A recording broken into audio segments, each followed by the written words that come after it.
Hello दोस्तों, नमस्कार। कैसे हैं आप लोग। स्वागत है आप लोगों को हमारे यूट्यूब चैनल।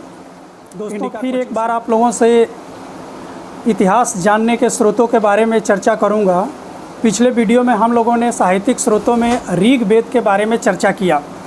अब आगे आज हम लोग यजुर्वेद के बारे में चर्चा करेंगे।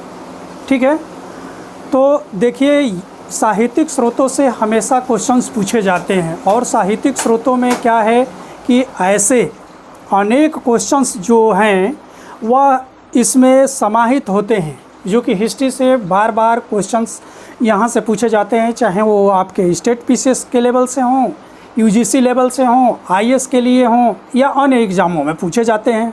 तो इसको हम लोगों को क्या करना है कि गहराई से पढ़ना है। थोड़ा टाइम लगेगा, लेकिन हम लोगों को एक एक क्वेश्चंस को क्या करना है कि गहराई से पढ़ते जाना है।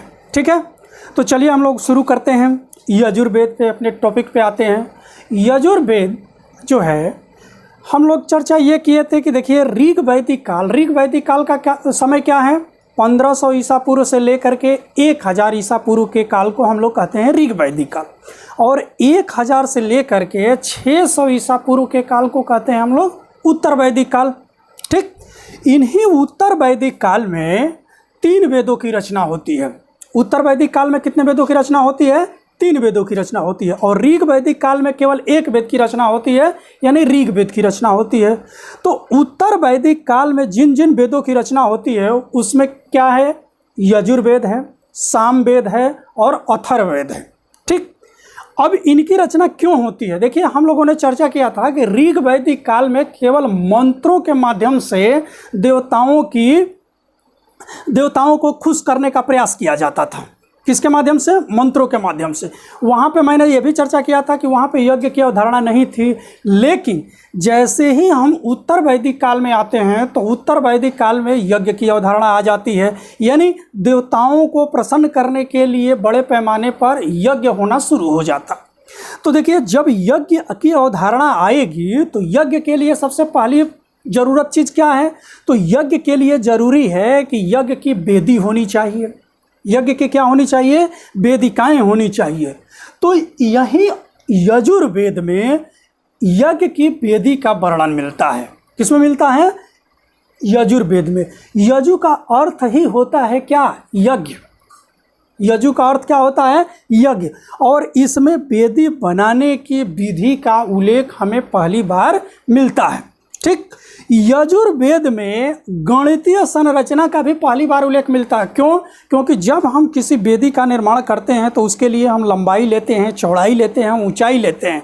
ठीक है, तो इस प्रकार गणित का जो प्राथमिक साक्ष्य हमें मिलता है, या गणित की प्राथमिक उत्पत्ति जो हमें यहाँ दिखाई देती है, तो किसमें दिखाई देती है? यजुर्वेद से ही हमें दिखाई देती है। ज्यामिति की प्रथम उल्लेख कहाँ से मिलता है? तो भी आपको बताना है कि ज्यामिति का प्रथम उल्लेख भी हमें मिलता है यजुर्वेद में। ठीक है, अब चलिए हम लोग यजुर्वेद के बारे में एक एक करके जितने भी पॉइंट्स हैं अब उसको हम लोग क्लियर करते हैं। तो देखिए, यजुर्वेद को हमने पहले ही बता दिया कि इसमें क्या है, यज्ञ विधान के बारे में चर्चा किया गया है। अब यजुर्वेद को 2 भागों में बांटा गया है। कितने भागों में बांटा गया है? 2 भागों में बांटा गया है। पहले भाग को हम लोग कहते हैं शुक्ल यजुर्वेद, और दूसरे भाग को कहते हैं कृष्ण यजुर्वेद। जो शुक्ल यजुर्वेद है वह पद्य में है। वेद जो हैं किस में हैं? पद में ही हैं। ऋग्वेद हो, यजुर्वेद हो, सामवेद हो, अथर्ववेद हो, इनकी रचना पद्य में की गई। लेकिन यजुर्वेद ही एक ऐसा वेद है जो पद्य और गद्य दोनों में है। किसमें है? पद्य और गद्य दोनों में। इसके भी 2 भाग, यानी जो शुक्ल यजुर्वेद है उसकी रचना तो पद्य में की गई है, लेकिन जो कृष्ण यजुर्वेद है इसकी रचना पद्य और गद्य दोनों में की गई है। ठीक है, नेक्स्ट है कि शुक्ल यजुर्वेद को हम लोग वाजसनेयी संहिता भी कहते हैं। शुक्ल यजुर्वेद को क्या कहा गया है? वाजसनेयी संहिता कहा गया है। तो आपसे क्वेश्चन पूछा जाता है कि किस वेद को वाजसनेयी संहिता के नाम से भी जाना जाता है? तो यदि केवल वेद हो तो उसमें यजुर्वेद आएगा, यजुर्वेद मार देंगे। लेकिन यदि पूछा जाए कि यजुर्वेद की किस शाखा को वाजस्नेयी संहिता के नाम से जाना जाता है? तो आप लोगों को बताना है कि शुक्ल यजुर्वेद को वाजस्नेयी संहिता के नाम से जाना जाता है। इसकी 2 शाखाएं हैं। यजुर्वेद के, शुक्ल यजुर्वेद की कितनी शाखाएं हैं? 2 शाखाएं हैं। पहली शाखा को हम कहते हैं काणव और दूसरी शाखा को कहते हैं मध्यादिनी। मध्यादिनी जो है इसकी दूसरी शाखा है।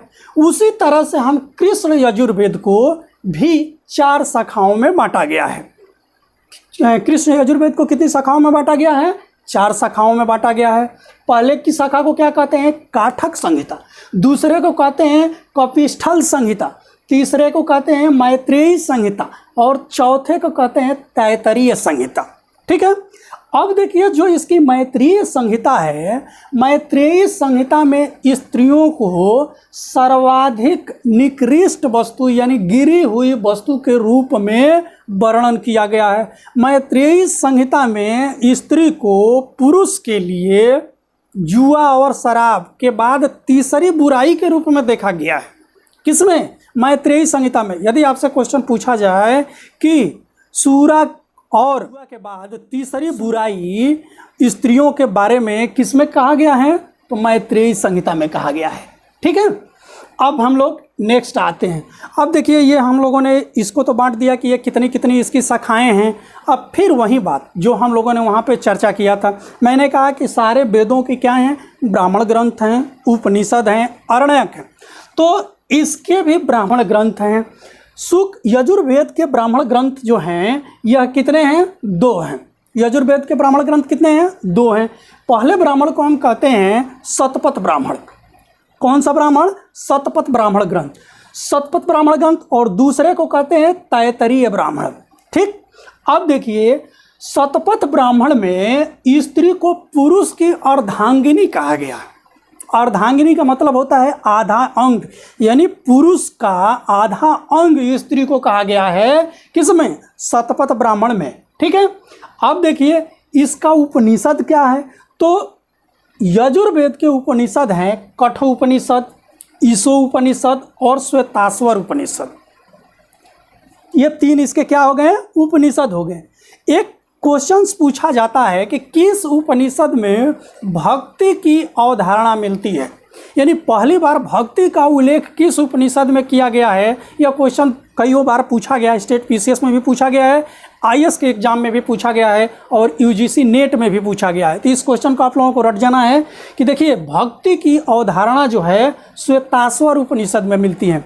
किस उपनिषद में मिलती है? श्वेताश्वर उपनिषद में मिलती हैं। ठीक। अब देखिए, हम लोगों ने चर्चा किया था कि हर वेद का क्या होता है? एक पुरोहित होता है। हर व्यक्ति का एक क्या होता है? पुरोहित होता है।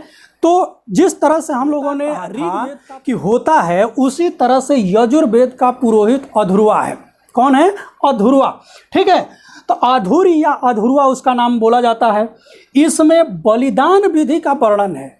यजुर्वेद में बलिदान यानी बड़े पैमाने पर यज्ञों में क्या होती थी? पशुओं की बलि दी जाती थी। तो पशुओं की बलि देने का जो उल्लेख मिलता है वह किस वेद में मिलता है? यजुर्वेद में ही मिलता है। यह कर्मकांड प्रधान वेद है। यजुर्वेद क्या है? कर्मकांड प्रधान है, यानी अनेक प्रकार के कर्मकांडों का भी वर्णन इसमें किया गया है। ठीक। तो देखिए, ये रहा यजुर्वेद। और यजुर्वेद से जो भी क्वेश्चंस आपके बन सकते थे, उन क्वेश्चनों के बारे में हम लोगों ने यहाँ पे आकर के क्या किया? चर्चा किया। ठीक है। ये सारे क्वेश्चंस जो हैं, ये जो भी क्वेश्चंस थे आपसे चर्चा किया गया। अब हम लोग नेक्स्ट वीडियो में सामवेद और अथर्ववेद से रिलेटेड जितने भी क्वेश्चंस होंगे उसको हम लोग चर्चा करेंगे। देखिए, जो ये इतिहास जानने के स्रोत हैं, ये क्या हैं कि थोड़ा इसका लंबा वीडियो हो सकता है, क्योंकि ये 3 स्रोत तो ऑलरेडी हैं, साहित्यिक स्रोत, पुरातात्विक स्रोत और विदेशी यात्रियों का विवरण। लेकिन यदि इनको हम लोग अच्छे से कर लें तो अधिकांश क्वेश्चंस जो हैं बार बार जो होते हैं, कन्फ्यूजन होता है लोगों को, यहीं से पूछे जाते हैं। तो इन क्वेश्चनों को हम लोग थोड़ा से टाइम दे करके यदि यहाँ एक एक करके ठीक से कर लें तो बाद में हम लोगों को दिक्कत नहीं होगी। ठीक है। धन्यवाद। अगले वीडियो में फिर हम आप लोगों से मिलते हैं। तो आप लोग हमारे चैनल को सब्सक्राइब कर दीजिएगा, लाइक कर दीजिएगा और कमेंट ज़रूर करिएगा, क्योंकि आपके सुझाव की हमें अपेक्षा रहेगी। धन्यवाद।